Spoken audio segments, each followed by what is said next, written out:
కొంచెం ముందు చేసుకొని లైన్లో అట్లా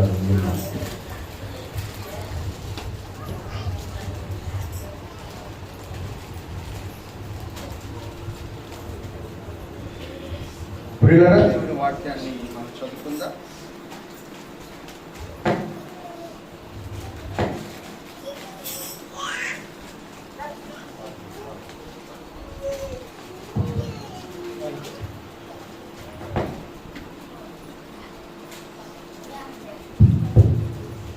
ప్రియులారా, దేవుని వాక్యాన్ని మనం చదువుకుందాం.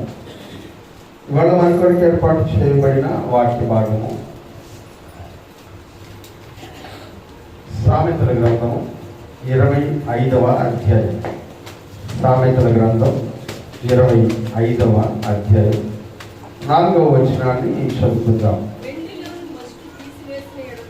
వెండిలోని మస్టు తీసివేసిన ఎడల పుటము వేయువాడు పాత్ర ఒకటి సిద్ధపరచును. ప్రార్థన చేసుకుందాం. తనలో వచ్చినట్లయితే ప్రార్థన చేసుకుందాం. కృపగల ప్రభువా, పరిశుద్ధుడా, జీవాధిపతి, మీకు వందనాలు.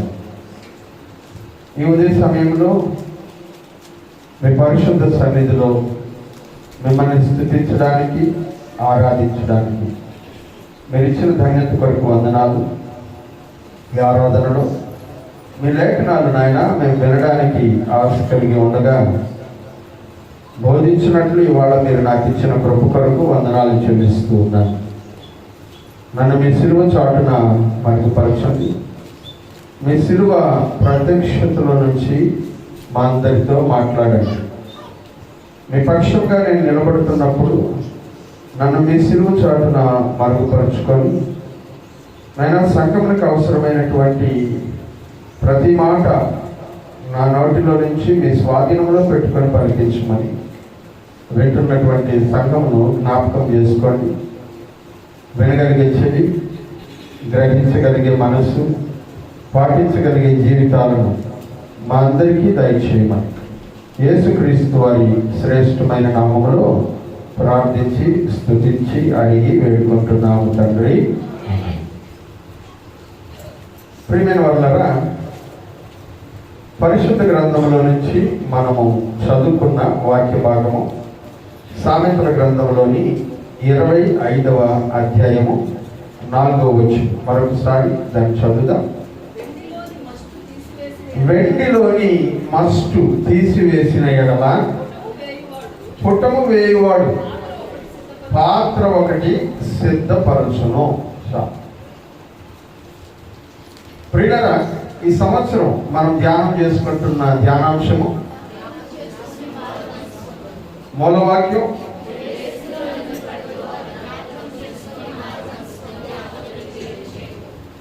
దేవుడు ఈ అంశాన్ని గురించి మనం ధ్యానం చేస్తూ ఉండగా గత వారంలో దేవుడు మనతో మాట్లాడినటువంటి అంశము శోధనలో దేవుని కొరకు ఎలాగున నిలిచి ఉండాలి, శోధనను సహించిన వాడు ధన్యుడు అనే మాటను మనం ధ్యానం చేసుకున్నాం.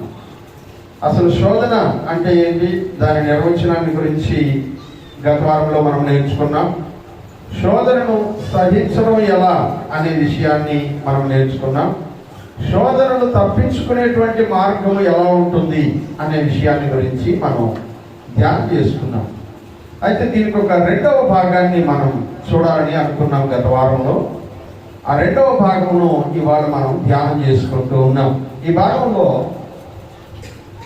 శోధన యొక్క ఉద్దేశం ఏమిటి, ఎందుకు దేవుడు మన జీవితంలో శోధనని అనుమతిస్తూ ఉన్నాడు. దేవుడు అనుమతించాడు. గత వారం చూసాం కదా, యోబు గారి జీవితంలో దేవుడే శోధనని అనుమతించాడు.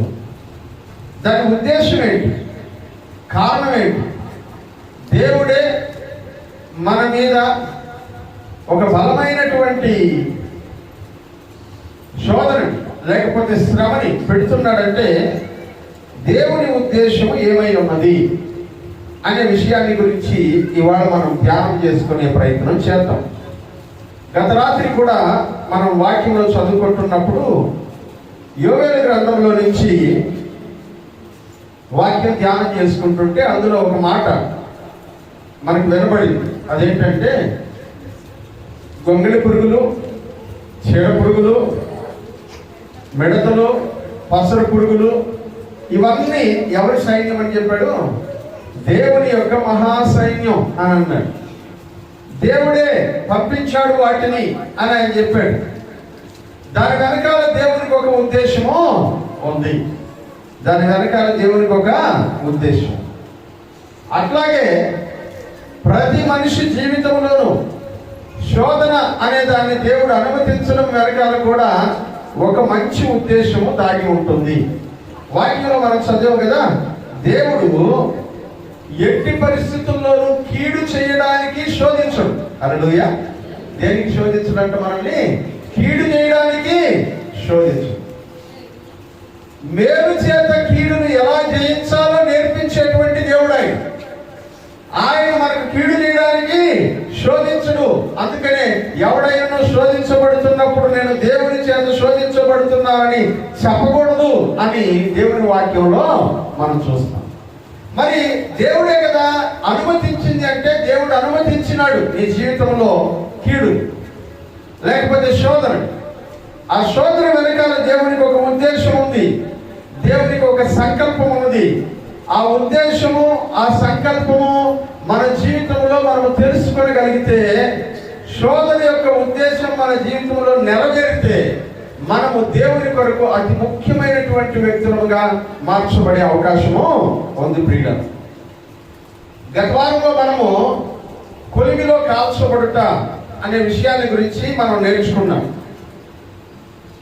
కొలిమిలో కాల్చబడుట, ఒక ఇనుప ముక్కను తీసుకెళ్ళి కంసలు వాడి చేతికిస్తే కొలిమిలో ఏం చేస్తాడు? దాన్ని కాలుస్తాడు. ఎర్రబడేంత వరకు కాలుస్తాడు. కాల్చిన దాని మీద సమ్మెడి దెబ్బలు వేస్తాడు. అంత దెబ్బ తగులుతున్నా, అంత వేడిగా ఉన్నా, అంత శ్రమలో ఉన్నా, అయ్యో ఇప్పటిదాకా కాలిందిలే ఇనుము, దానికి బాధ కలుగుతుంది, ఇప్పుడు ఇట్లాంటి టైంలో సమ్మెడితో కొడితే ఎట్లా అని కమ్మడి వాడు ఊరుకోడు. ఎందుకంటే ఆ సమయంలో వేడి మీద దెబ్బ పడితేనే ఇనుము సాగుతుంది. అట్లాగే శ్రమల్లో ఉన్నప్పుడు, శోధనలో ఉన్నప్పుడు మనల్ని మరుచుకుంటేనే మనము దేవునికి ఇష్టమైనటువంటి వాళ్ళముగా మార్చబడతాము అనేటువంటి విషయాన్ని గత వారం మనము ధ్యానం చేసుకున్నాం. ప్రియులారా, ఇలా శోధనని, శ్రమని మన జీవితంలో అనుమతిస్తున్నటువంటి దేవుడు, దాని ఉద్దేశం ఏమిటో మనకు తెలియజెప్పేటువంటి ప్రయత్నం చేస్తూ ఉన్నాడు. అందులో భాగంగా ఇశ్రాయేలు ప్రజల్ని మనం జ్ఞాపకం చేసుకుందాం. హల్లెలూయా. ఎవరిని జ్ఞాపకం చేసుకోవాలా? ఇశ్రాయేలు ప్రజలు. ఇశ్రాయేలు ప్రజలు ఐగుప్తులో ఉండేవాడు. ఎక్కడ ఉండేవాడు? ఐగుప్తులో. దేవుడేమో అబ్రహాముని బబులోను దేశం నుంచి తీసుకొచ్చాడు. తీసుకొచ్చి ఇక్కడ ఉండు, ఇక్కడ నివసించు అని కనాను దేశాన్ని ఇచ్చాడు. కానీ కొన్ని కారణాల చేత ఆ దేశంలో కరువు వచ్చినప్పుడు అబ్రహాము సంతానాన్ని యోసేపు అనే వ్యక్తి ద్వారా రక్షించడానికి, అనగా అబ్రహాము యొక్క ముని మనవడి ద్వారా రక్షించడానికి ఇశ్రాయేలు ప్రజలైన 72 మందిని ఐగుప్తు దేశానికి చేర్చాడు. హల్లెలూయా. ఎక్కడికి చేర్చాడు? ఐగుప్తు దేశానికి చేర్చాడు. ఐగుప్తు దేశానికి వెళ్ళినటువంటి ఇశ్రాయేలు ప్రజలు ఐగుప్తు దేశంలోనే స్థిరపడిపోయారు. ఐగుప్తు దేశంలోనే స్థిరపడిపోయారు. బాగా గమనించండి. మనం ఏదైనా వేరే ఊరికి వెళ్ళామనుకోండి, మన సొంత ఊరు వదిలిపెట్టి వెళ్ళిన పని చూసుకొని వచ్చేయాలి. అంతేనా కాదా? హల్లెలూయా. వెళ్ళిన పని చూసుకొని వచ్చేయాలి. ఐగుప్తుకి ఇశ్రాయేలీయులు ఎందుకు వెళ్ళారు? ఇక్కడ కరువు వచ్చింది కాబట్టి దేవుడే కరువు నుంచి తప్పించడానికి యాకోబుతో చెప్పాడు. యాకోబు, ఐగుప్తుకి వెళ్ళడానికి భయపడబాకు, నేను అక్కడ నీ కొడుకును పెట్టున్నాను, నిన్ను అక్కడ పోషిస్తాను, నిన్ను గొప్ప జనంగా మారుస్తానని చెప్పాడు. కాబట్టి దేవుని మాట ప్రకారం ఐగుప్తులోకి యాకోబు వెళ్ళాడు. 70 మంది పిల్లలను తీసుకొని వెళ్ళాడు. వెళ్ళినటువంటి 70 మంది పిల్లలు కరువు తీరిపోయిన తర్వాత మరలా ఎక్కడికి వచ్చేయాలంట? వాగ్దాన దేశంలోనికి, కనాను దేశంలోనికి, తన సొంత ఊళ్ళోనికి వచ్చేయాలి. కానీ వీళ్ళు రాలేదంట. 400 సంవత్సరాలు అక్కడే ఉన్నారంట. హల్లెలూయా. ఎన్ని సంవత్సరాలు ఉండడానికి వెళ్ళారు వీళ్ళు? 7 సంవత్సరాలే. కరువు ఎన్ని సంవత్సరాలు? 7 సంవత్సరాలే. యోసేపు ఫరోకి వచ్చిన కళ మనకు తెలుసు కదా. 7 సంవత్సరాలు సమృద్ధి, తర్వాత 7 సంవత్సరముల కరువు. ఆ 7 సంవత్సరాల్లో కరువు స్టార్ట్ అయినప్పుడు నేను అనుకుంటాను మొదటి సంవత్సరం అంతా కూడా వీళ్ళు ఎక్కడున్నారంట? కనాను దేశంలోనే ఉన్నారు. ఎందుకంటే ఈ సంవత్సరం పండిన పంట నెక్స్ట్ ఇయర్కి సరిపోతుంది. ఈ సంవత్సరం పంట పండకపోతే నెక్స్ట్ ఇయర్కి మనకు పరిస్థితి ఏంటా అని అనుకుంటాం. కాబట్టి 1 సంవత్సరం రోజులు వాళ్ళు బ్రతికేసారు అనుకుంటే ఇంకా 6 సంవత్సరాల కరువు ఉంది. ఇంకెన్ని సంవత్సరాలు కరువు ఉంది? 6 సంవత్సరాలు. ఈ 6 సంవత్సరాలు అక్కడికి వెళ్ళి ఉండి వచ్చేద్దాం, అదే వాళ్ళ యొక్క ఆలోచన. కరువు తీరిన పిమ్మట మనం ఇక్కడికి వచ్చేయాలి. దీన్ని యాకోబు చెప్పాడు తన బిడ్డలకి. యాకోబు ఏమన్నాడంటే, చచ్చిపోయేటప్పుడు యోసేపుని అడిగాడంట, యోసేపు నన్ను ఈ ఐగుప్తు దేశంలో సమాధి చేయబాక, ఎందుకంటే నా దేశం అది. హల్లెలూయా. అక్కడ అబ్రహాము శారాని పాతి పెట్టాడు. అబ్రహాముని ఇస్సాకు అక్కడే సమాధి చేశాడు.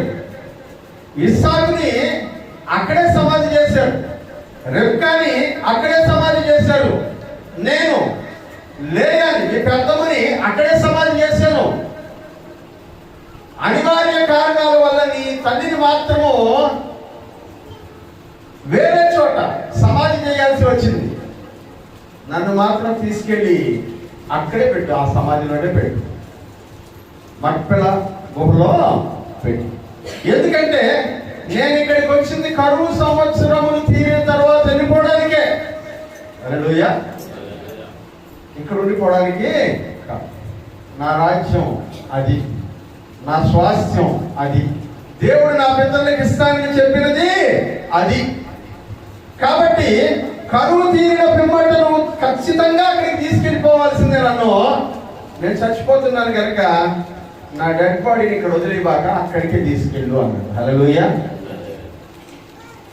యోసేపు యాకోబు మాటను బట్టి ఎక్కడికి తీసుకెళ్లి సమాధి చేశాడంట? కనాను దేశంలో మక్పెలా గుహలోకి తీసుకెళ్లి సమాధి చేశాడంట. యోసేపు కూడా చచ్చిపోయే కాలం వచ్చింది.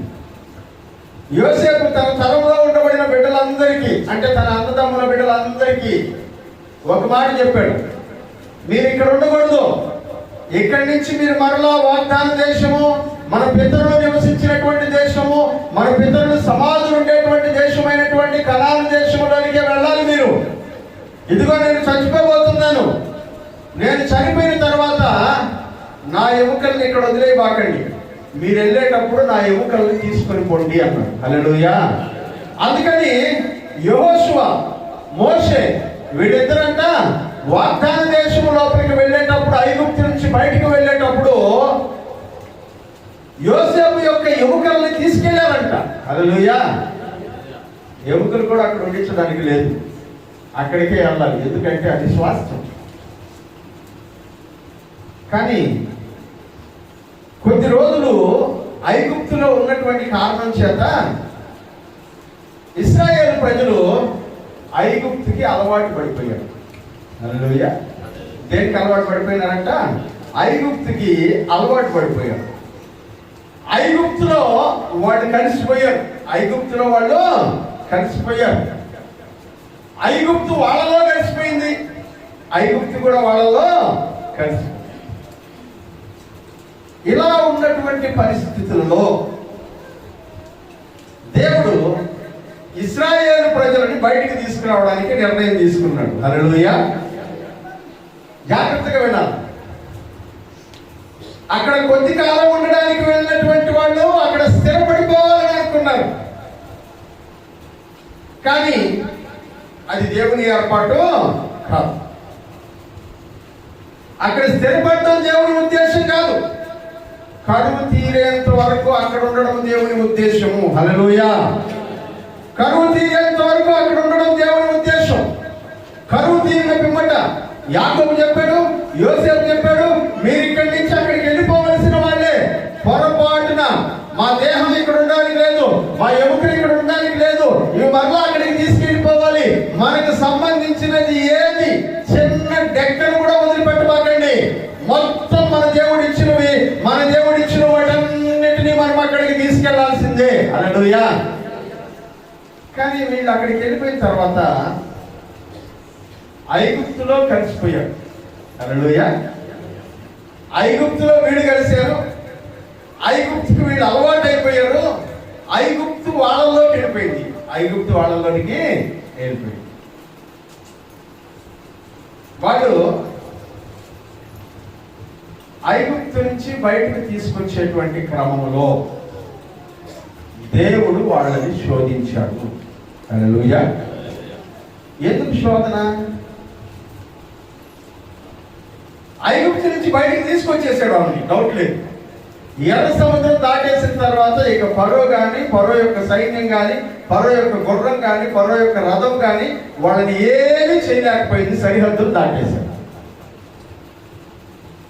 ఒకవేళ వీడు భయపడతారేమో అనుకుని ఆ సైన్యాన్ని అంతటినీ సముద్రంలో ఉంచేశాడు దేవుడు. ఏమి మిగలకుండా కంప్లీట్గా ఉంచేశాడు. అట్లాంటి పరిస్థితుల్లో వీళ్ళు బయటకు వచ్చేసాడు. చెప్పాను కదా, ఐగుప్తులో ఉన్నారు. దేవుడు ఐగుప్తులో నుంచి వీళ్ళని బయటకు తీసుకొచ్చేసాడు. కానీ వీళ్ళల్లో నుంచి ఐగుప్తుని తీసేయాలి. హల్లెలూయా. వీళ్ళల్లో నుంచి ఐగుప్తుని తీసేయాలి. వాళ్ళలో ఐగుప్తు ఉందని వీళ్ళ చెప్తావు అని అంటారా? వాడు దారి పొడుగున ఏం చెప్పుకుంటా పోయారు? ఆకలేసిందనుకో, మేము ఐగుప్తులో ఉండేటప్పుడు చేపలు, మాంసం, కీరకాయలు వండుకొని తిన్న రోజుల జ్ఞాపకానికి ఏం గుర్తొస్తుందంట? ఐగుప్తు గుర్తొస్తుంది. వాళ్ళలో ఏముంది? ఐగుప్తు. వీళ్ళు దేనికి అలవాటు పడిపోయారు? ఐగుప్తు యొక్క జీవితానికి అలవాటు పడిపోయారు. దేవుడు ఐగుప్తులో నుంచి వీళ్ళని వేరు చేయడం చాలా ఈజీ దేవునికి. కానీ వీళ్ళల్లో నుంచి ఐగుప్తుని తీసేయడం చాలా కష్టం. అందుకనే పాట అంటుంది, ఐగుప్తు ఆశాలన్నీ విడచి రంగుగా యేసుని వెంబడించి. ఏమని చేయాలంట? ఐగుప్తు ఆ ఐగుప్తుని మనలో నుంచి దూరం చేసేటువంటి ప్రయత్నమే ఈ శోధన. హల్లెలూయా.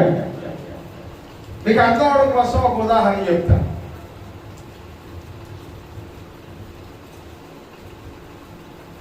కెమిస్ట్రీ చదివిన వాళ్ళకి నేను చెప్పేది బాగా అర్థం. అల్లాయిస్ అని పిలుస్తారు.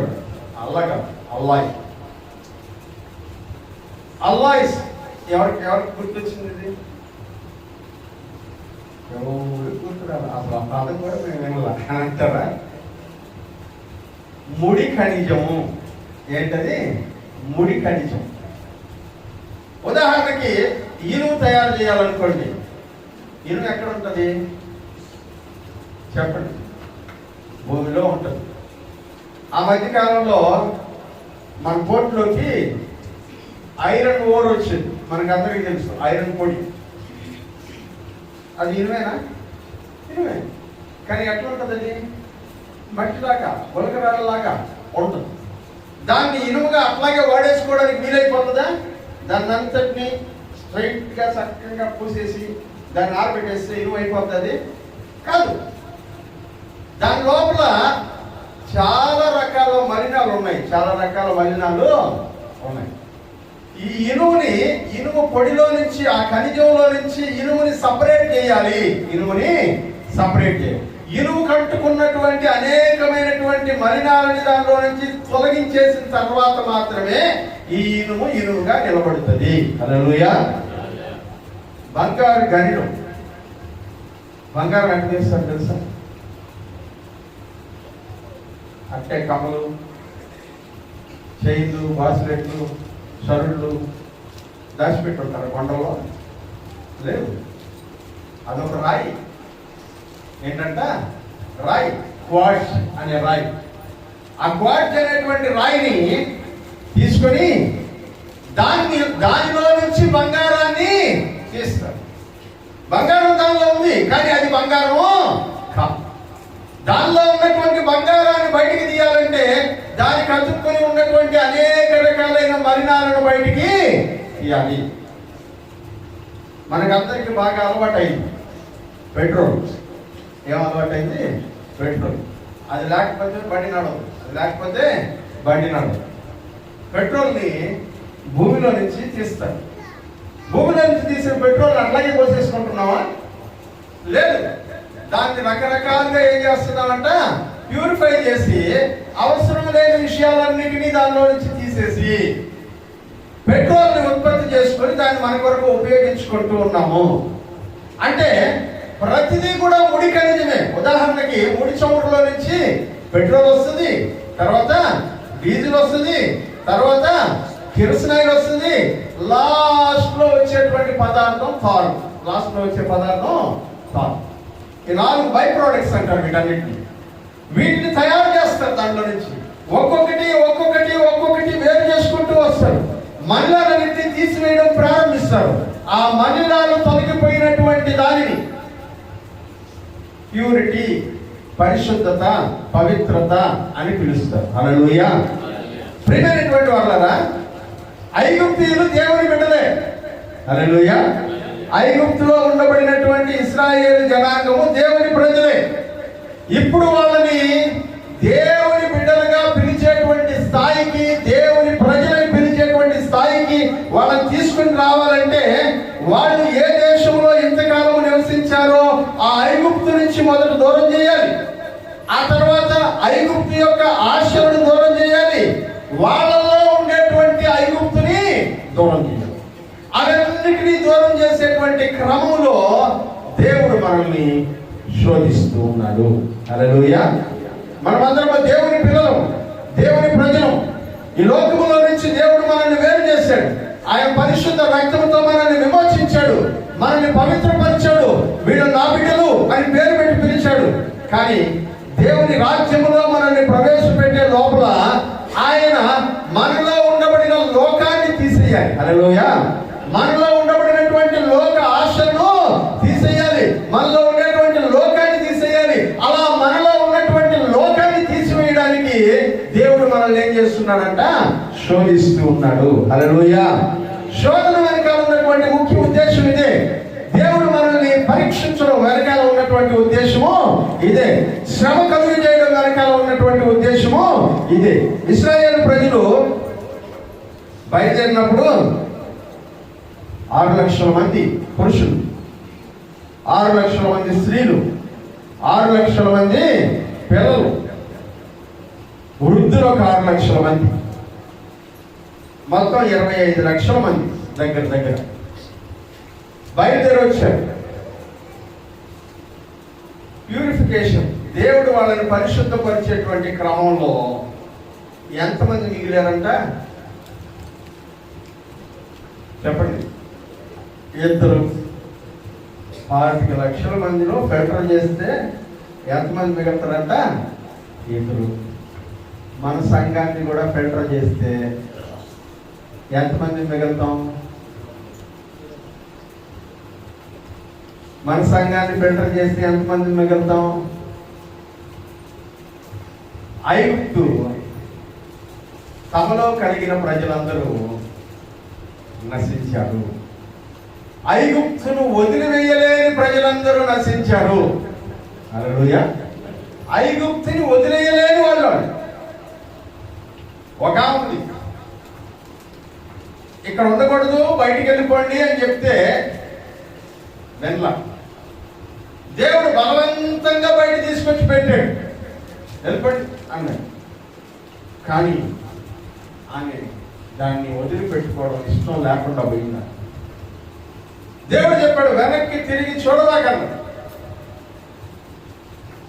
ఆమె ఏం చేసిందంట, వెనక్కి తిరిగి చూసింది. ఏమైపోయింది? ఏంటన్న ఆశ? సొదొమ గొమొర్రా ఆశ. హల్లెలూయా. ఐగుప్తు ప్రజలకు, ఇశ్రాయేలు ప్రజలకు ఐగుప్తు మీద ఎలా ఆశ,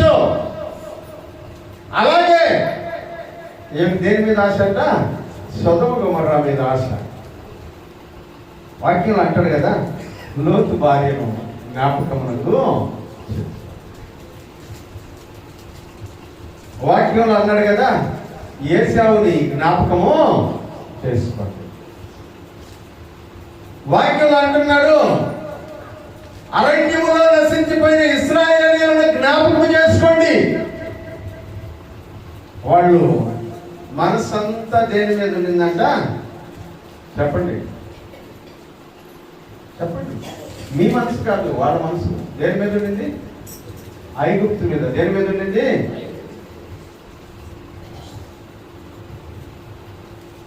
ఇప్పుడు మనం పాట పాడతాం.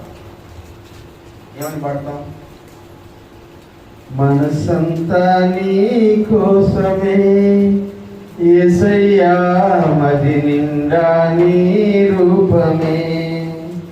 మనసంతా నీ కోసమే యేసయ్యా, మది నిండా నీ రూపమే. మంచి కన్న చల్లనైనా, మల్లె కన్న చల్లనైనా, మంచి కన్న చల్లనైనా, మల్లె కన్న చల్లనైనా, పాలకంటే స్వచ్ఛమైనది ప్రేమ, పాలకంటే స్వచ్ఛమైనది, పాలకంటే స్వచ్ఛమైనది ప్రేమ, పాలకంటే స్వచ్ఛమైనది. మనసంతా నీ కోసమే యేసయ్యా, మది నిండా నీ రూపమే. మనసంతా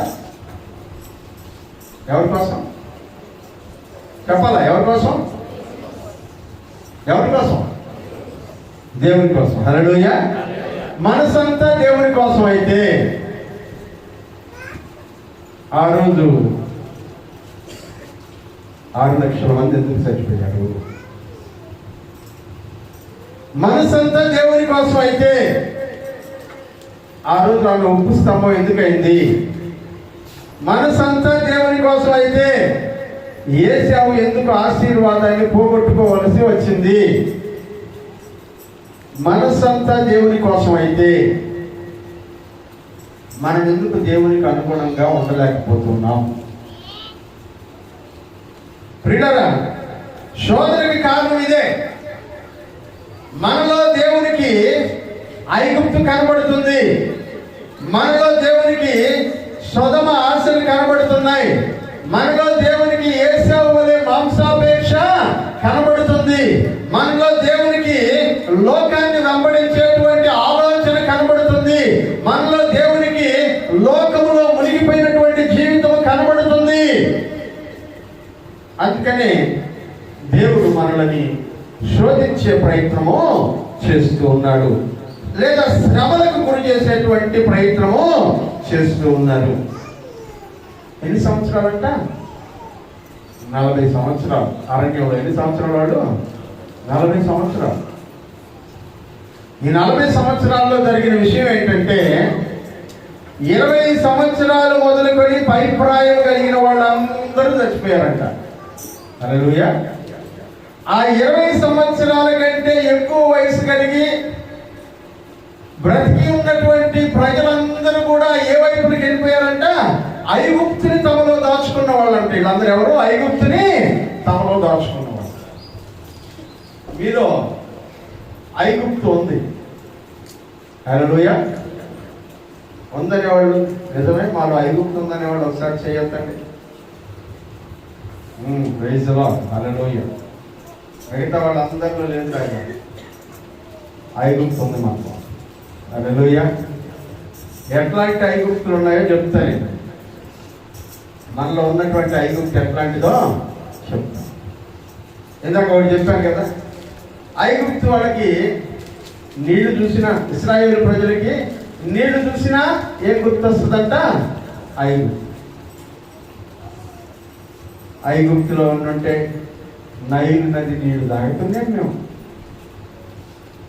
ఐగుప్తులో ఉండుంటే నైలు నదిలో దొరికే చేపలు తింటున్నాం మేము. ఐగుప్తులో ఉండుంటే మంచి పడకలు నీ మాకు. ఐగుప్తులో ఉండుంటే క్షేమకరమైన ఇల్లు నీ మాకు. ఐగుప్తులో ఉండుంటే పంట బాగా పండుతున్నది మాకు. ఐగుప్తులో ఉండుంటే బాగా డబ్బులు సంపాదించుకుంటా ఉన్నాం. ఐగుప్తులో ఉండుంటే బాగా స్థిరపడ్డాం మేము అక్కడ. ఐగుప్తులో ఉండుంటే మేము మా బిడ్డలు దీవెనకరముగా ఉండేవాళ్ళం. కానీ ఈ మోషే మాట విని మేము అరణ్యములోనికి వచ్చేసాము. హల్లెలూయా. అందుకని వీళ్ళు అడవిలో తిరిగిన రోజులన్నీ కూడా వేటిని జ్ఞాపకం పెట్టుకుంటా ఉన్నారంట? నీలో ఐగుప్తు ఉంది, జ్ఞాపకం వస్తున్నాయా? అప్పుడు బాగుండేవాళ్ళం, లోకంలో ఉండేటప్పుడు బాగుండేవాళ్ళం, లోక స్నేహాలు ఉండేటప్పుడు బాగుండేవాళ్ళం, వాళ్ళతో బాగుండేవాళ్ళం, వీళ్ళతో బాగుండేవాళ్ళం. ప్రభు కొరకు నిలబడ్డ తర్వాత అప్పటి నుంచి నాకన్నీ కష్టాలే.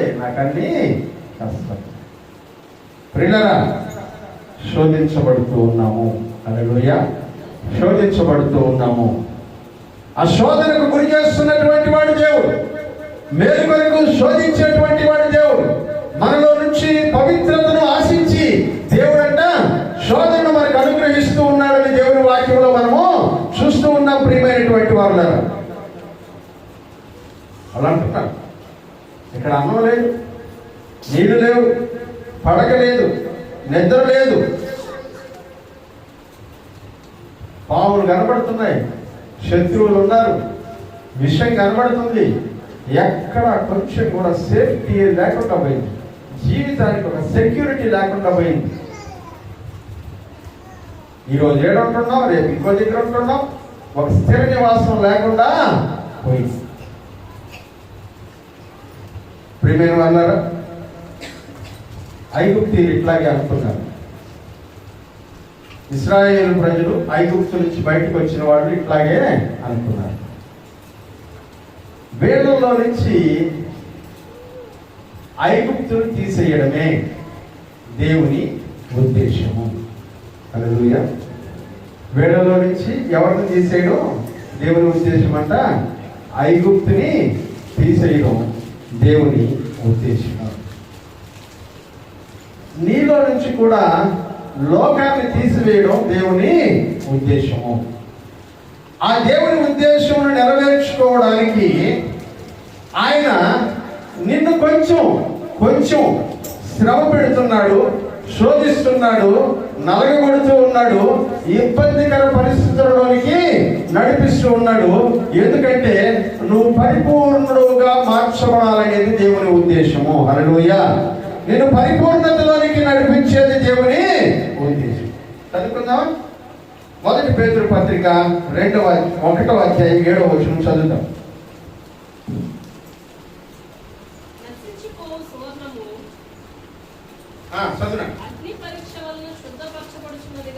నశించిపోవు సువర్ణము అగ్ని పరీక్ష వలన శుద్ధపరచబడుతున్నది కదా, దానికంటే అమూల్యమైన మీ విశ్వాసం ఈ శోధనల చేత పరీక్షకు నిలిచినదై యేసుక్రీస్తు ప్రత్యక్షమైనప్పుడు మీకు మెప్పును మహిమయు ఘనతయు కలుగుటకు కారణమగును. హల్లెలూయా. ఏమంటున్నాడంటే నశించిపోవు సువర్ణము కదా. ఆ రాయి అట్లాగే ఉంటే అది నశించిపోయే సువర్ణమే, దానివల్ల ఎవరికి ఉపయోగము. అది అట్లాగే వదిలేస్తే నశించిపోయేటువంటి సువర్ణము దేని చేత శుద్ధి చేయబడుతుందంట? అగ్ని పరీక్షకు లోనై. దేనికంట? అగ్ని పరీక్షకు లోనై శుద్ధి చేయబడుతూ ఉంది కదా. ఇప్పుడు అంటాడు, అంతకంటే అమూల్యమైన మీ విశ్వాసము కూడా శోధనల చేత శుద్ధి చేయబడుతుంది. హల్లెలూయా. శోధనలు ఎందుకంటే మనల్ని శుద్ధి చేయడానికి. దేవుని ఉద్దేశం అదే. దేవుని ఉద్దేశము అదే. ఆ దేవుని ఉద్దేశమును నీలో నెరవేర్చడమే శోధనల యొక్క ఆలోచన, ప్రయత్నం.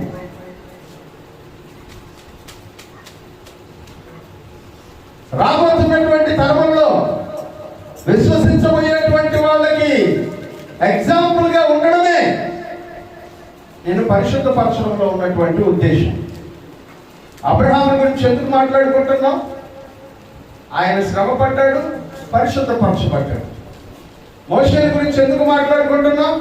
శ్రమ పడ్డాడు, పరిశుద్ధపరచబడ్డాడు. దావీదు గురించి ఎందుకు మాట్లాడుకుంటున్నాం? శ్రమ పడ్డాడు, పరిశుద్ధపరచబడ్డాడు. మనకు మాదిరులుగా మిగిలారు. ఇలా బ్రతకండి అని చెప్పుకోవడానికి ఒక గుర్తుల్ని మన ఎదుట పెట్టారు. ఇప్పుడు మన తర్వాత తరం వారికి ఎవరు మాదిరులు అవ్వాలంటే మనమే మాదిరులుగా ఉండాలి. హల్లెలూయా.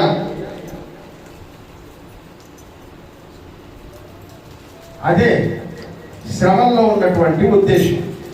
వాక్యం అంటున్నాడు, నశించిపోయేటువంటి బంగారం అగ్ని పరీక్ష చేత పరిశుద్ధపరచబడినట్లు శోధన చేత మీ విశ్వాసం కూడా పరిశుద్ధపరచబడుతూ ఉన్నది.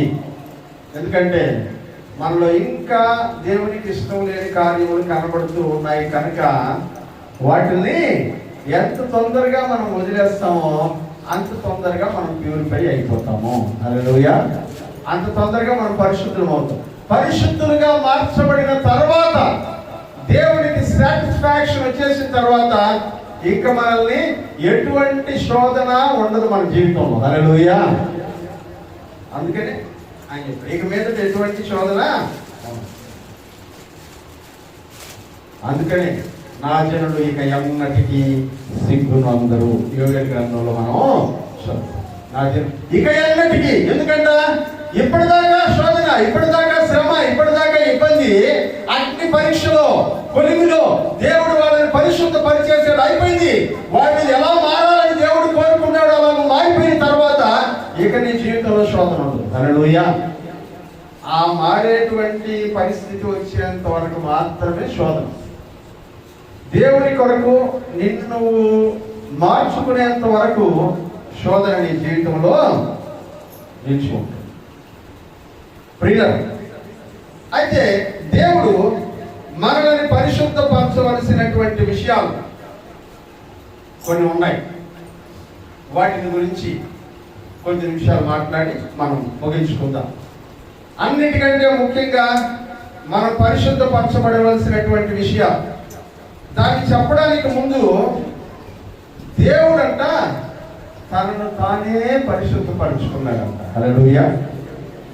ఎలా పరిశుద్ధపరచుకున్నాడు దేవుడు తనను తానే? చదువుతామా? సామెతల గ్రంథం,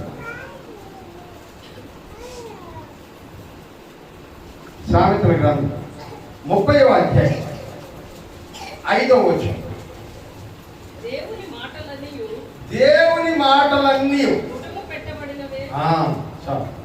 దేవుని మాటలన్నీ అంట ఎట్లాంటివంట? పుట్టము పెట్టబడినవే. పుట్టం అంటే పుట్టం వేయడం అంటే పెద్దవాళ్ళని తెలుసుకుంటే ఎవరన్నా చెప్పండి, పుట్టం వేయడం అంటే ఏంటి? పెద్దవాళ్ళని తెలుసుకునే పరిస్థితులు లేరు, అందరూ నిద్రలో ఉండాలి. పెద్దవాళ్ళు అందరూ తెలుసుకున్నాడు చెప్పండి.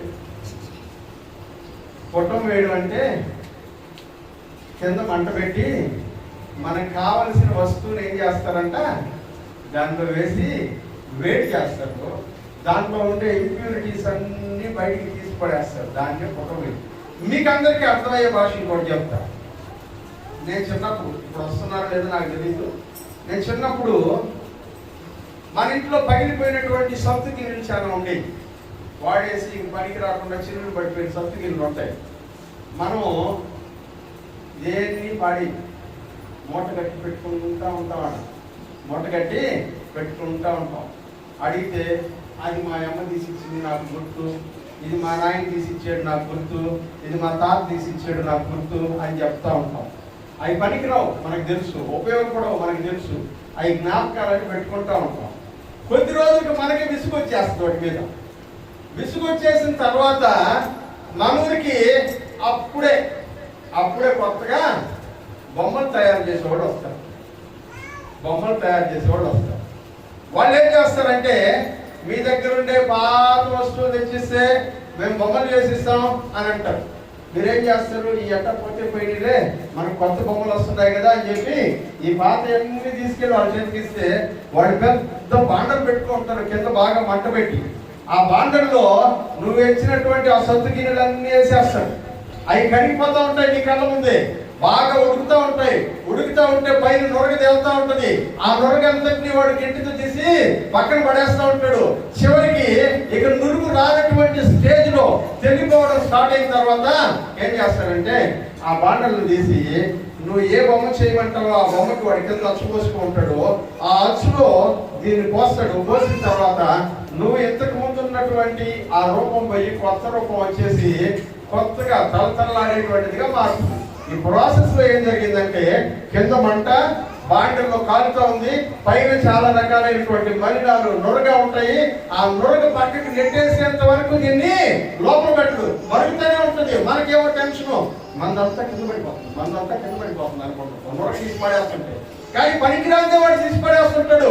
పనికిరాంది పోతే కూడా మనకి ఎక్కడ లేని బాధ, ఐగుప్తుని వదులుకోలేని బాధ, లోకాన్ని వదులుకోలేని బాధ, పనికిరాంది మన జీవితంలో చెడిపోతుంటే కూడా బాధ. కానీ అది పూర్తిగా వెళ్ళిపోయిన తర్వాతనే ఇది పరిశుద్ధమైనదిగా మారుతుంది. హల్లెలూయా. ప్రియమైనటువంటి వారులారా, అగ్ని చేత సువర్ణము, కొలిమి చేత బంగారము, అపరంజి, మోస చేత వెండి ఎలాగైతే పరిశుద్ధం చేయబడతాయో అలాగే శోధనల చేత క్రైస్తవం యొక్క జీవితం కూడా పరిశుద్ధం చేయబడుతుంది. హల్లెలూయా. 12వ వచనం కూడా చదువుకుందాం. ఇప్పుడు దేవుడు అంట పుటం వేయబడుతున్నాడంట. దేనికి పుటం వేస్తున్నాడు? తన మాటలకి తానే పుటం వేస్తున్నాడంట. హల్లెలూయా. ఇంకో చోట అంటాడు దేవుని మాటలన్నీ పరిశుద్ధములు, అవి 7 మార్లు మట్టి మూటలో పోసి కడిగినంత పవిత్రములు అని అంటాడు. 7 సార్లు మట్టి మూసలో వేసి కడిగినంత పవిత్రములు. దేవుడే తన మాటకి తనకు ఏం చేసుకున్నాడంట? పరిశుద్ధతను నిలబెట్టుకునే ప్రయత్నం చేస్తే మనము కూడా పరిశుద్ధులం అవడానికి పుటము వేయబడవలసిన వారమై ఉన్నాము. హల్లెలూయా. ఈరోజు వాక్యం అస్సలు ఎక్కడం లేదు, మాకు అసలు ఇష్టం లేకుండానే ఉంది మాకు. ప్రియులారా, ఇప్పుడు చదివే వచనం అస్సలు ఇష్టం ఉండదు. 12వ వచనం చదవండి. తమ దృష్టికి తాము శుద్ధులై తమ మాలిన్యము నుండి కడుగబడని వారి తరము. ఒక తరం ఉందంట, వాళ్ళ దృష్టికి వాళ్ళు మిస్టర్ పర్ఫెక్ట్, మాలో ఏ తప్పు లేదు అని అనుకుంటూ బతుకుంటారు. మాలో ఏ తప్పు లేదు అని అనుకుంటూ బ్రతుకుంటారంట. వాక్యం అంటున్నాడు తమ దృష్టికి తాము శుద్ధులై. వాళ్ళ దృష్టికే వాళ్ళు క్లీన్, ఎదుటి వాడి దృష్టికి పరిశుద్ధులు కాదు. తమ దృష్టికి తాము శుద్ధులై వాళ్ళు శుభ్రంగా ఉండాలా? లేదు. తమ మాలిన్యము నుంచి కడగబడని వాళ్ళ తమ మలినాలు కడుక్కోకుండా వీళ్ళు ఏమనుకుంటుంటారంట? మేము బాగున్నాం, మేము పరిశుద్ధంగా ఉన్నాం, మేము క్లీన్ గా ఉన్నాం అని అనుకుంటూ ఉంటారంట. మలినం మాత్రం పోలా, మలినము పోకుండానే మేము పరిశుద్ధం అని అనుకుంటూ ఉండేటువంటి తరం ఒకటి ఉందంట. ఏమని తర్వాత లైన్లో అంటాడు, కన్నులు నెత్తికి వచ్చిన వారి తరము. వీళ్ళ కళ్ళు ఏమన్నారంట? మనం కూడా చెప్పడం నెత్తికెక్కినరా కళ్ళు నీక? ఎందుకు నెత్తికెక్కి? కింద చూడడం అంటే కింద చూడకుండా చూస్తా నడుచుకుంటా పోతుంది. ఏమవుతుంది? ప్రియమైనటువంటి వాళ్ళారా, నీ దృష్టికి నువ్వు పరిశుద్ధుడు అయి ఉండొచ్చు, నీ దృష్టికి నువ్వు మిస్టర్ పర్ఫెక్ట్ అయి ఉండొచ్చు, కానీ నీ మాలిన్యం కడగబడలేదు, నువ్వు పరిశుద్ధుడు కాలేదు, నీతిమంతుడు కాలేదు. అట్లాంటి తరం ఒకటి ఉంది. ఆ తరము వాళ్ళని పరిశుద్ధపరిచేటువంటి క్రమం కొరకు దేవుడు శోధనని మానవుని జీవితంలోనికి తీసుకొస్తున్నాడు. హల్లెలూయా. ఇప్పుడు మనిషిని దేవుడు 3 రకాలుగా ప్యూరిఫై చేసే ప్రయత్నం చేస్తాడు. హల్లెలూయా. నేను చెప్పాను కదా, 1 ఐగుప్తులో నుంచి బయటికి తీసుకురావు, 2 ఐగుప్తులో నుంచి బయటికి తీసుకొచ్చిన తర్వాత వీళ్ళల్లో ఉన్నటువంటి ఐగుప్తుని తీసేయడం, వీళ్ళలో ఉండేటువంటి ఐగుప్తుని, 3వది ఐగుప్తు ఆశలను కూడా తీసేయడం, ఐగుప్తు ఆశలను కూడా. ఈ 3 రకాలుగా మనుషులను దేవుడు పరిశోధిస్తాడంట.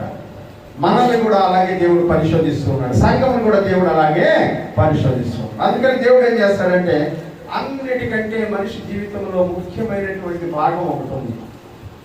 ఏంటది? అన్నిటికంటే మనిషి జీవితంలో ముఖ్యమైన భాగం ఉంటుంది. ఏంటది? తెలీదు. ఏంటంట? నా హృదయం నీ ఆలయం, నీవు నివసించు దేవాలయం. నా హృదయం నీ ఆలయం, నీవు నివసించు దేవాలయం. నాలో నవసించుమా దేవా, నాలో నవసించుమా, నాలో నవసించుమా దేవా, నాలో నివసించుమా. నా హృదయం నీ ఆలయం, నీవు నివసించు దేవాలయం. హల్లెలూయా. అన్నిటికంటే ముఖ్యమైనది ఏంటంట? అన్నిటికంటే చెడ్డది కూడా, అన్నిటికంటే ఇర్మియా అంటాడు కదా, హృదయము బహుఘోరమైన వ్యాధి గలది. హల్లెలూయా. హృదయము బహుఘోరమైన వ్యాధి గలది. అన్నిటికంటే ముఖ్యమైనది అదే, అన్నిటికంటే ఘోరమైన వ్యాధి కలిగింది కూడా. అందుకనే సామెతల గ్రంథంలో హృదయాన్ని గురించి చాలా విషయాలు చెప్పాడు. చదువుకుందామా? 17వ అధ్యాయం, సామెతల గ్రంథం 17వ అధ్యాయం 3వ వచనం.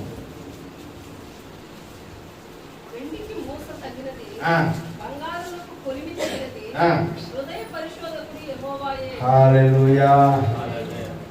వెండిని ఏం చేస్తాడంట? చదవండి. వెండికి ఏం తగింది? మోస. వెండిని క్లీన్ చేయడానికి ఉపయోగించే పరికరాన్ని మోస అంటారు. తర్వాత బంగారమును పరిశుద్ధం చేయడానికి ఉపయోగించేటువంటి దాన్ని కొలిమి. హృదయాన్ని పరిశోధించేటువంటి వాడు దేవుడు. హల్లెలూయా. హృదయం చాలా ముఖ్యమైనది. హృదయం బహుఘోరమైన వ్యాధి కలిగింది. ఆ హృదయమును పరిశుద్ధపరిచేటువంటి పని ఎవరు చేయాలంటే దేవుడు చేయాలి. హల్లెలూయా. ఎవరు చేయాలంట? దేవుడు చేయాలి. ఎందుకంటే హృదయంలో నుంచి జీవధారలు బయలుదేరి వెళ్తాయని దేవుని వాక్యంలో మనము చదువుతున్నాం. చదవండి. 14వ అధ్యాయం అనుకుంటాను, సామెతల గ్రంథం 14:23. సారీ 4:23 చదవండి.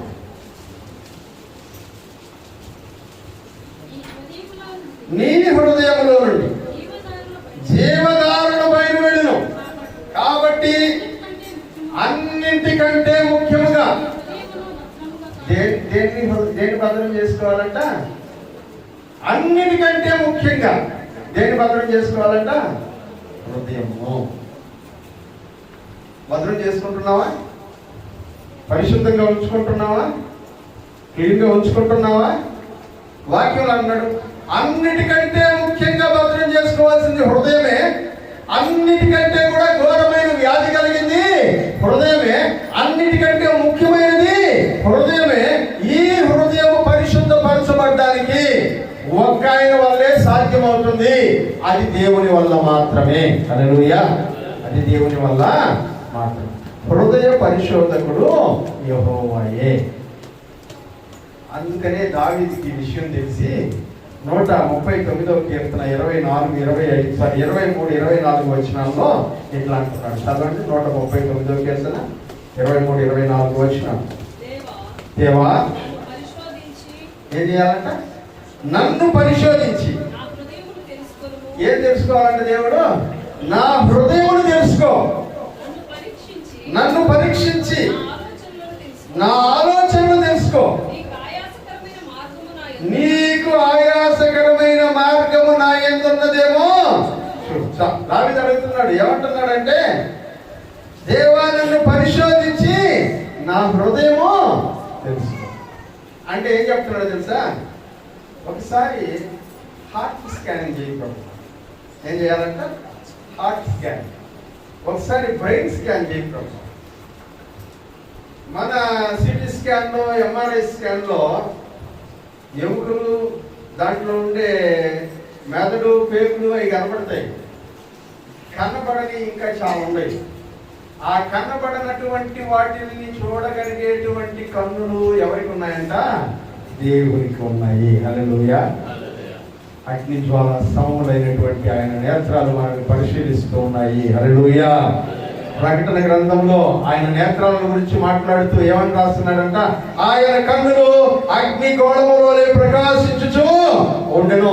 అందుకనే యథార్థ హృదయాలను పరిశీలించుటకై యెహోవా కను దృష్టి లోకమందంతటా సంచారం చేస్తూ ఉన్నది.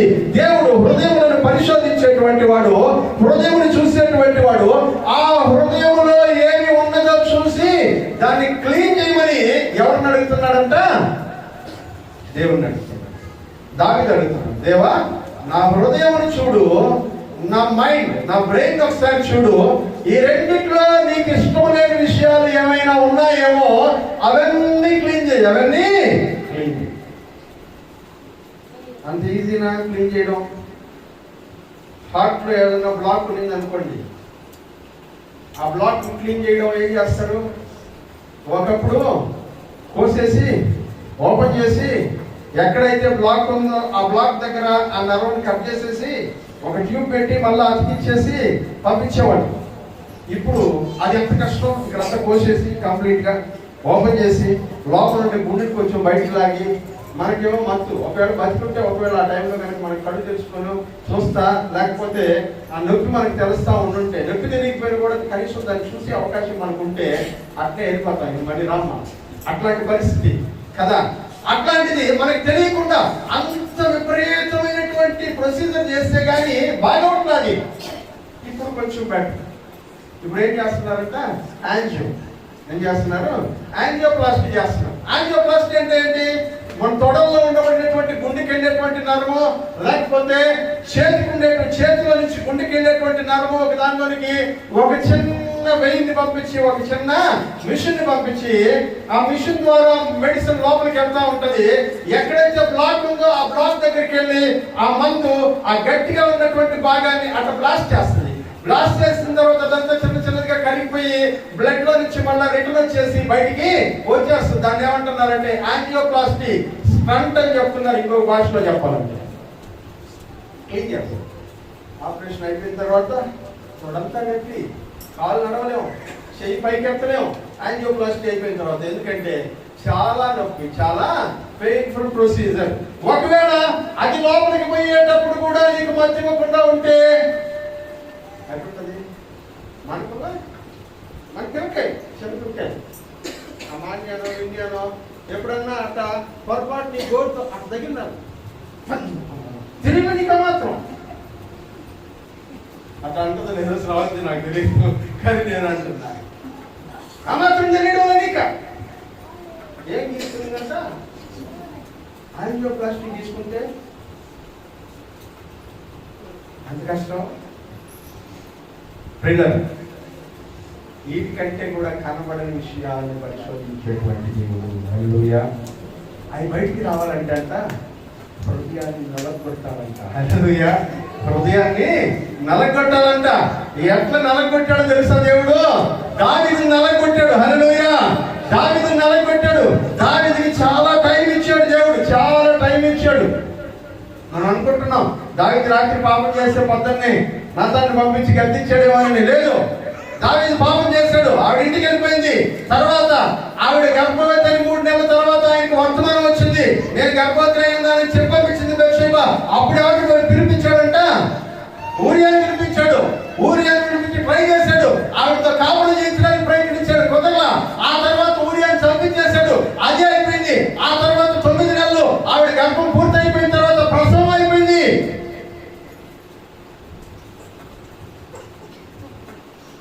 ప్రసవించినటువంటి సమయం దేవుడంట నాతానుతో మాట్లాడాడు. హల్లెలూయా. దావీదు నేను అనుకున్నంత ఈజీగా మాట వినేటట్లేడు నాతను. వెళ్ళి అందరి ముందు పబ్లిక్గా సీక్రెట్గా చెప్పాలి. కొంతమంది అనుకుంటారు ఏదన్నా ఉంటే పర్సనల్గా మాట్లాడేది సెట్ అయిపోయి, పర్సనల్గా పిలిచి చెప్తే సెట్ అయిపోతారు కదా అని అనుకుంటుంటారు. కానీ కొన్నిసార్లు దేవుడు అటు చేయడు. ఎందుకంటే దేవుడు సంవత్సరం రోజులు టైం ఇచ్చాడు దావీదుకి. సంవత్సరం రోజుల్లో మారు మనసు పొందుతాడు. ఈ సంవత్సరం రోజులు దావీదు దేవుడి మందిరానికి పోకుండా ఉన్నాడా? వెళ్తున్నాడు, బలి అర్పిస్తున్నాడు, వస్తున్నాడు. పాపం మాత్రం ఎక్కడుందంట? హృదయం నిండా ఉంది. పాపం మాత్రం హృదయం నిండా. మందిరానికి పోతున్నాడు, ప్రార్థన చేస్తున్నాడు, బలి అర్పిస్తున్నాడు, వస్తున్నాడు. పాపం హృదయంలోనే ఉంది. పాపాన్ని మోసుకెళ్తున్నాడు, పాపాన్ని మోసుకొస్తున్నాడు, పాపాన్ని మోసుకెళ్తున్నాడు, పాపాన్ని మోసుకొస్తున్నాడు. ప్రతి విశ్రాంతి దినమున దేవుని సన్నిధికి వెళ్తాడు. ఇంచుమించు ప్రతిరోజు దేవుని సన్నిధికి వెళ్తాడు. కానీ పాపం మాత్రం వదలట్లా. ఇవాళ అనేక మంది క్రైస్తవుల యొక్క పరిస్థితి కూడా ఇలాగే ఉంది కదా. పాపాన్ని మోసుకుంటూ వెళుతూ వస్తూ ఉన్నారు కదా. ఈ పాపం హృదయంలో నుంచి బయటకు వెళ్ళట్లేదు కదా, శరీరంలో నుంచి బయటకు వెళ్ళట్లేదు కదా. పాపం చేస్తూనే ఉన్నారు, వల్లారాధనలు చేస్తున్నారు. పాపం చేస్తూనే ఉన్నారు, దేవుని సన్నిధిలో కూర్చుంటున్నారు. పాపం చేస్తున్నారు, ప్రార్థన చేస్తున్నారు. పాపం చేస్తున్నారు, ఉపవాసం ఉంటున్నారు. మీ యొక్క జీవితంలో ఉన్నప్పుడు పాపము కడగబడకుండా ఉన్నంత వరకు నువ్వు ఎన్ని ప్రార్థనలు చేస్తున్నా సరే అది వృధా ప్రయాసే. అందుకని దేవుడు టైం ఇచ్చి దావీదుని నరకొట్టడానికి ప్రసిద్ధి ఇది కాదు.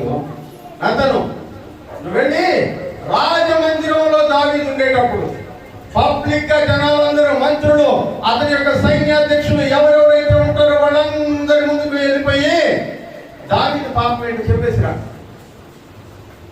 నాతాను వెళ్ళాడు, అందరూ కూర్చో ఉన్నాడు.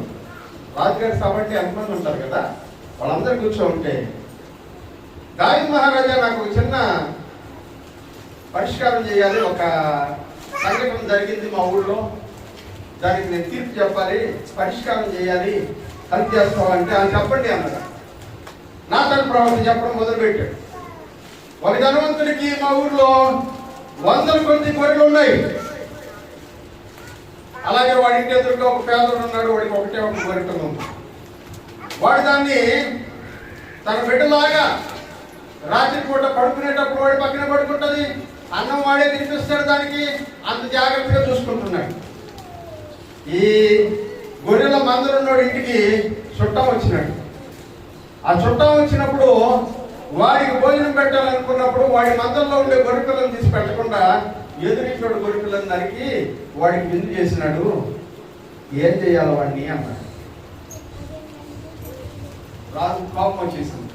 ఎందుకంటే రాజుకి అప్పటికి కూడా అర్థం కాదు, మన గురించి చెప్తున్నారు. రాజుకి ఏమొచ్చేసిందంట? కోపం వచ్చేసి ఏమన్నా తెలుసా? వాడు బతకూడదు, చచ్చిపోవాల్సిందే. ఏమన్నాడు? అది మనది కాదు అనుకున్నంత వరకు మన తీర్పు చాలా కఠినంగా. దావీదు కూడా అంతే, చచ్చిపోవాల్సిందే వాడు. అంతమంది జనాల్లో నాతాను ఏమన్నాడు తెలుసా? అట్టయితే నువ్వే చచ్చిపోవాలి. హల్లెలూయా. నేను చచ్చిపోవాలా? ఏం చేశాను నేను? ఊరియాను మర్చిపోయావా? బెత్షెబను మర్చిపోయావా? నువ్వు చేసింది నీకు గుర్తు రాలేదా? చాలా మంది రాజులు ఇట్లాగా ప్రవక్తలను ఎదుర్కొన్నప్పుడు ఏం చేశారు తెలుసా? పట్టుకొని రా, ప్రవక్తలు చంపేద్దాం అన్నాడు. హల్లెలూయా. దావీదు హృదయం నలిగిపోయింది. నేను చేసిన పాపం కదా, సంవత్సరం రోజులు నేను దేవుడి ఎదుట ఒప్పుకోకుండా ఎట్టాగే బతికాను కదా అని తన గురించి ఆలోచించుకున్నాడు. కానీ తన ముందు ఎవరున్నాడని దాని గురించి ఆలోచన రావాలి. నేరుగా గదిలోకి వెళ్ళిపోయాడు, తలుపేసుకున్నాడు, ప్రార్థన చేయడం మొదలు పెట్టాడు. హల్లెలూయా. అప్పుడు అంటాడు ఆయన, నా కన్నీళ్లలో నా పరుపు తేలి ఆడుతున్నది. హల్లెలూయా. 51వ కీర్తనలో అంటాడు, నేను పాపంలో పుట్టాను, పాపంలోనే నా తల్లి నన్ను గర్భం ధరించింది, నా జీవితం అంతా పాపమే, ఈ పాపం పోనట్లు నిస్సోపుతో నన్ను కడుగు. విరిగి నలిగిన హృదయం నీకన్నిటికంటే ఇష్టమైంది కదా, నా హృదయం నలిగిపోయింది, నీకు బలిగా ఇస్తున్నాను, నువ్వు ఎలా చేసుకుంటావో అలా చేసు. హృదయ పరిశోధకుడు యెహోవాయే. హల్లెలూయా. ఏం నలగాల? హృదయం నలగాలి. హల్లెలూయా. అందుకనే వాక్యం అంటాడు, ఖిన్నమైన ముఖము హృదయమును గుణపరచును అని రాస్తాడు వాక్యం. ఏడుస్తున్నటువంటి ముఖం ఏంటంటే దేనికి సాదృశ్యం అంట? హృదయం బాగుపడుతుందనడానికి గుర్తంట. దుఃఖంతో ఉన్నటువంటి ముఖము, ఏడుస్తూ కనబడుతున్నటువంటి కళ్ళు, కన్నీళ్లు జాలువాడుతున్నటువంటి చెంపలు, వేదనతో నిండినటువంటి కమిలిపోయినటువంటి ముఖము, హృదయమును బాగు చేస్తున్నాడు దేవుడు అనడానికి గుర్తు. ఖిన్నమైన ముఖము హృదయమును గుణపరచు. దేవుడు మన హృదయమును శోధన కొలిమిలో వేసి కాలుస్తూ ఉన్నాడు. హల్లెలూయా. తొందరగా నలిగితే శోధన ఆగిపోతుంది. కఠిన హృదయంతో ఉంటే శుద్ధి తీసుకుని రావాల్సి వస్తుంది. హల్లెలూయా. అంతే కదా. మనము సింపుల్గా ఏదన్నా ఒక చిన్న వస్తువు ఉందనుకోండి, దాన్ని ఇట్టు కొడతాం, దాని మీద ఉండే చెత్త ఏదన్నా ఉంటే, తుప్పు ఏదన్నా ఉంటే రాలిపోయింది అనుకోండి, అక్కడ అయిపోయింది పని, శుభ్రంగా కడిగేసుకుంటాం.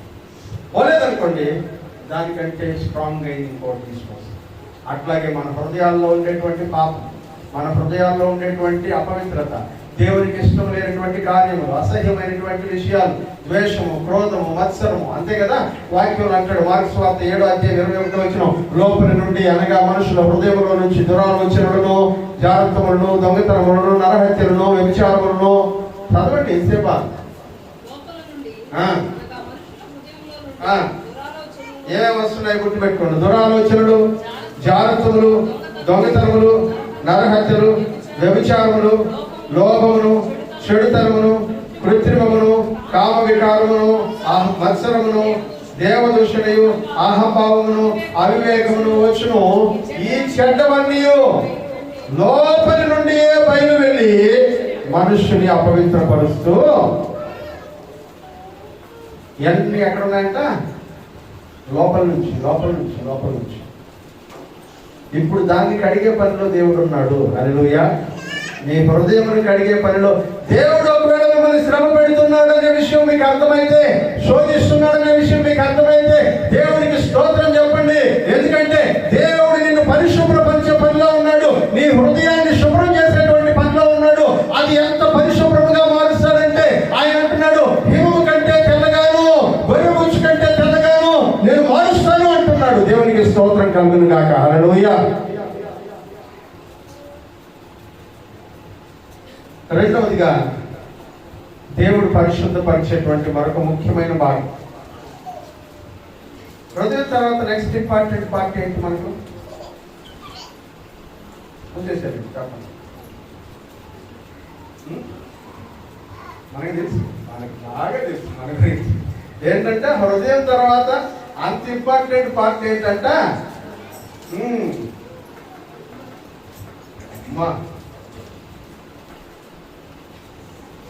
నాలుక. ఏంటది? నాలుక. చదువుతామా? సామెతల గ్రంథం 27:21. చాలా ఉన్నాయి వచనాలు, కానీ మనకి సమయం లేదు కనుక కొన్ని మాటలు.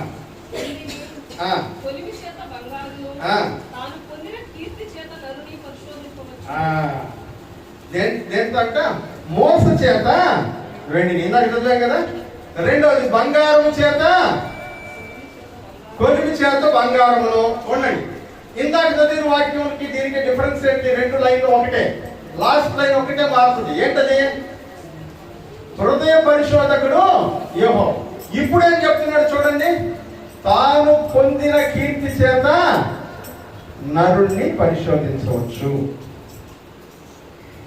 మనిషి ఎట్లాంటి పేరు సంపాదించుకుంటాడు అనే దాన్ని బట్టి మనిషిని పరిశోధిస్తారు.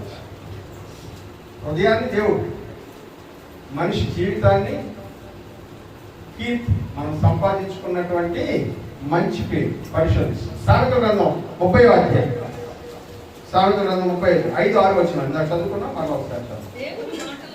దేవుని మాటలన్నీ కుటుంబ పెట్టబడినవే, ఆయనను ఆశ్రయించు వారికి ఆయన కేడము,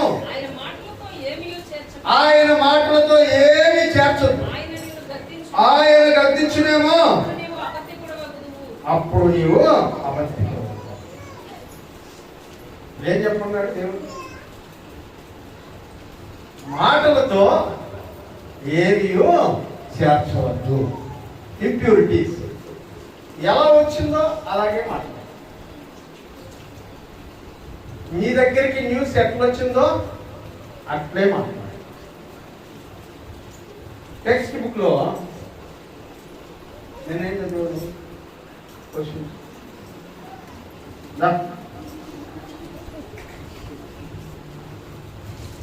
టెక్స్ట్ బుక్ లో నిన్న ఏం చదువుకున్నాం? స్కూల్కి పోయి పేడకలా అంతేనా? చెప్పు, ఒక్క క్వశ్చన్ చెప్పు.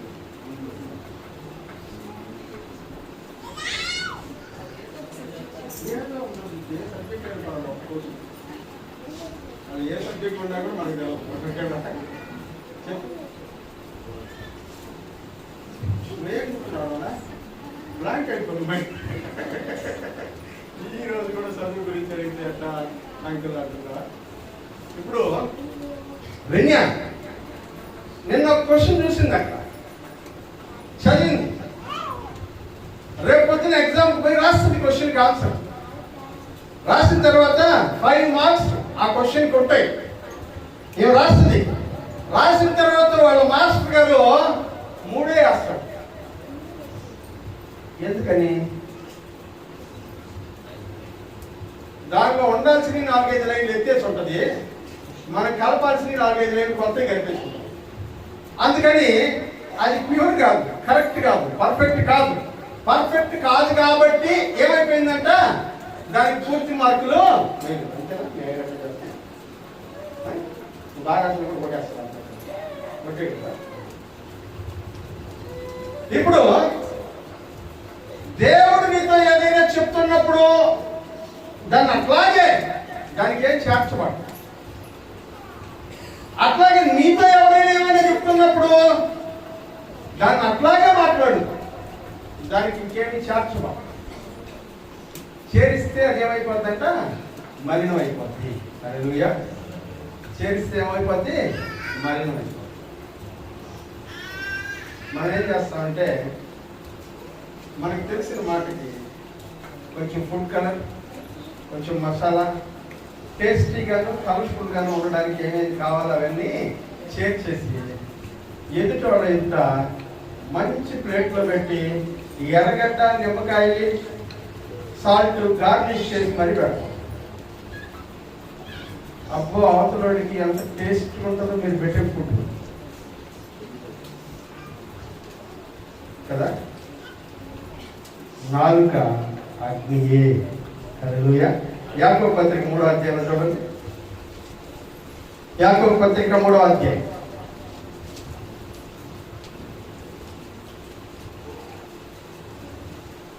చదవండి. నాలుక అగ్నియే. నాలుక మన అవయవములలో, 6వ వచనం, నాలుగు మన అవయవములు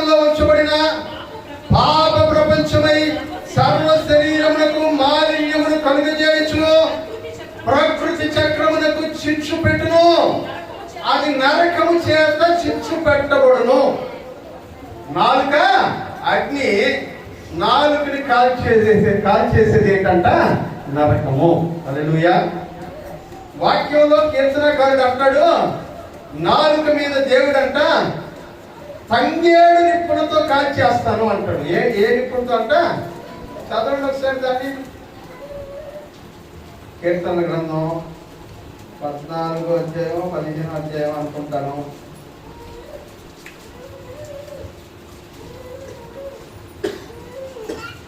కొన్ని వచ్చినాడు చక్కగా గుర్తురావు, భయం ఉంటాయా? చదవండి. 15వ అధ్యాయం 15వ అధ్యాయం.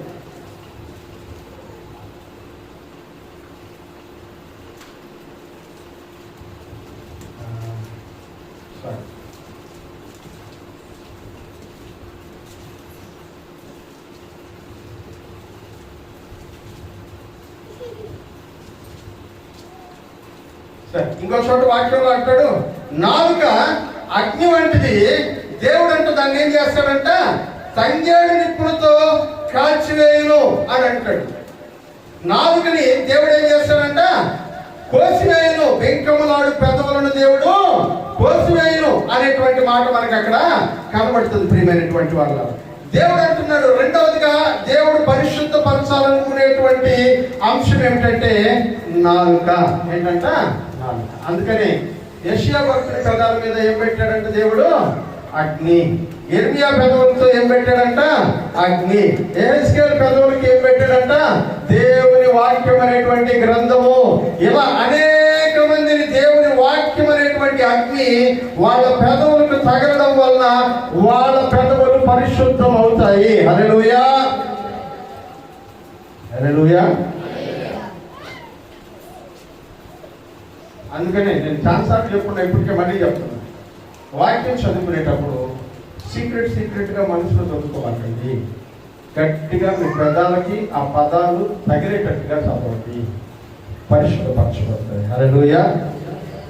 మూడవది, ఇంకొక వారం దీన్ని ఎక్స్ప్లెయిన్ చేయడం ఇష్టం లేదు, అందుకని మూడవది కూడా చెప్పి నేను సింపుల్గా ముగించేస్తాను. దేవుడు పరిశుద్ధపరచాలనుకునే మూడవ ముఖ్యమైన భాగం మీకు తెలిసింది ఏంటి చెప్పండి? ఒకటి హృదయం అయిపోయింది, రెండవది నాలుక అయిపోయింది, మూడవది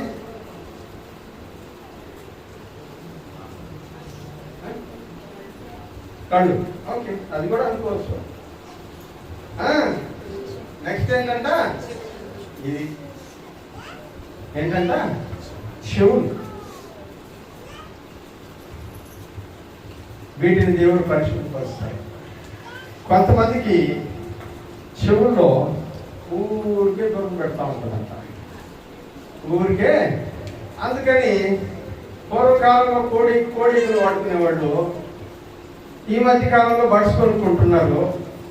ఇంకా కొంతమందికి ఆ ఆకులు ఇందు ఈ ఆకులు ఇందు పెట్టుకొని చెవుల్లో తిప్పుకుంటా ఉంటారు. చెవులకి దూరత. వాక్యం అంటాడు, దురద చెవులు కలిగిన వారై. ఏ చెవులంట? దురద చెవులు కలిగిన వారై తమ దృష్టికి అనుకూలమైన బోధకులను ఏర్పాటు చేసుకునేటువంటి వాళ్ళు ఉన్నారు. నువ్వు వినాలనుకునేదే చెప్పాలి. వాళ్ళు నీకు విరుద్ధమైంది చెప్తే వాళ్ళ కాడికి నేను పోమ్మ. నువ్వు ఏ వినాలనుకుంటున్నావో అదే చెప్పాలా, వేరే చెప్తే విను. అట్లాంటి వాళ్ళ కాడికి పోమ్మ, వాళ్ళ మాటలు మనం విను. మూడవదిగా దేవుడు పరిశుద్ధపరచాలనుకునేటువంటిది మన శరీరంలో ఏంటంట? నాలుక. ఒకటి హృదయం, రెండోది నాలుక, మూడవది చెవి. అందుకని వాక్యం అంటాడు, వినగల చెవి, చూడగల కన్ను, ఇవి రెండు యెహోవా దయచేసినవే. హల్లెలూయా. చెవులు ఎవరిచ్చారంట? దేవుడు ఇచ్చారు. మీరు చెప్పినట్టు కన్ను కూడా ఎవరిచ్చారంట? దేవుడు ఇచ్చారు. వీటన్నిటినీ దేని చేత దేవుడు పరిశుద్ధపరుస్తాడంటే శోధించడం చేత. హల్లెలూయా. శోధించడం. అందుకని వాక్యం అంటాడు, హృదయం నిండిన దానిని పెదవులు మాట్లాడతాయి. హృదయం దేనితో నింపబడుతుంది అంటే వినుట వలన హృదయంలో విశ్వాసం పుడుతుంది. చెవి, హృదయం, తల. ఈ మూడు ఒకదానికొకటి అనుసంధానమైనటువంటి విషయం. వీటిని పరిశుద్ధపరచడానికి దేవుడు ఉపయోగించే ఆయుధం శోధన. ఆ శోధన కొలిమిలో ఇశ్రాయేలీయులను పెట్టాడు కాబట్టే వాగ్దాన దేశంలోకి వచ్చిన తర్వాత ఇశ్రాయేలు దేశాన్ని దేవుడు స్థిరపరిచాడు. హల్లెలూయా. ఆ కాలంలో ఫిలిష్తీయులు ఉండేవాడు, ఇప్పుడు లేదు. అమోరీయులు ఉండేవాడు, ఇప్పుడు లేదు. మోయాబీయులు ఉండేవాడు, ఇప్పుడు లేదు. అమ్మోనీయులు ఉండేవాడు, ఇప్పుడు లేదు. ఇలా యెబూసీయులు ఉండేవాడు, ఇప్పుడు లేదు. జుమ్జుమీయులు అని ఉండేవాడు, ఇప్పుడు లేదు. అనాకీయులు ఉండేవాడు, ఇప్పుడు లేదు. ఇలా 13 జాతుల జన సమూహాలు ఆ ప్రాంతంలో నివసించేవి. వాళ్ళు ఎవరు ఇప్పుడు లేరు. కానీ దేవుడు ఇబ్బంది కొలిమిలో 40 సంవత్సరాలు అరణ్యంలో నడిపించినటువంటి ఇశ్రాయేలు దేశం ఇంకా ఉంది. దేవునికి స్తోత్రం. హల్లెలూయా. ఎందుకు శ్రమ? 40 ఏళ్ల శ్రమ. ఎందుకంటే అనేక దినములు దేవునితో బ్రతకరాలి. హల్లెలూయా. శ్రమ పడుతున్నావా? జాగ్రత్త. నేను మీతో మాట్లాడుతున్నప్పుడు నాతో దేవుడు ఒక విషయం మాట్లాడు. నాకు చాలా సంతోషం అనిపించింది. ఎందుకంటే నా నోట్స్లో ఆ పాయింట్ అసలు లేనేది స్టార్టింగ్. ఎందుకంటే మనం బయటికి వెళ్తున్నాం కరువు తీరిన దాకా ఉండడానికి. కరువు తీరిన తర్వాత మళ్ళీ ఎక్కడికి రావాలా? వాగ్దాన దేశంలోకి రావాలి. హల్లెలూయా. చాలా చాలా చాలా చాలా నేను ఎవరు మాట్లాడుకుంటున్నప్పుడు ప్రభా ఇంత ఒక విషయం ఈరోజు నాతో మాట్లాడినాను, చాలా వందనాలని చెప్పుకున్నాను దేవుడు. ఎందుకంటే నేను చాలా రోజులుగా నేను పాస్టర్ గారితో కూడా చాలాసార్లు చెప్పాను, ఎందుకు ఇక్కడికి వచ్చాను, నన్ను ఎందుకు దేవుడు ఇక్కడ పంపించాడు నాకైతే అర్థం కావాలి. ఒక ఆన్సర్ దొరికింది, కానీ మిగిలిన టైంలో నేను అక్కడ ఏం చేయాలి, దేవుడు ఇంకొక ఆన్సర్ నాకు ఇవ్వాలి. దానికోసం నేను ఎదురు చూస్తున్నాను. మీరు కూడా ప్రార్థించారు. ప్రియులారా, దేవుడు మనల్ని పరిశోధించేవాడు, దేవుడు మనల్ని పరీక్షించేవాడు. ఆ శోధనలో మనం నిలబడితే చాలా దీవెనలను ఆశీర్వాదాలను మనకు అనుగ్రహించేటువంటి శోధనను సహించేవాడు ధన్యుడు. తల నుంచి ప్రార్థన చేసుకుంటాం.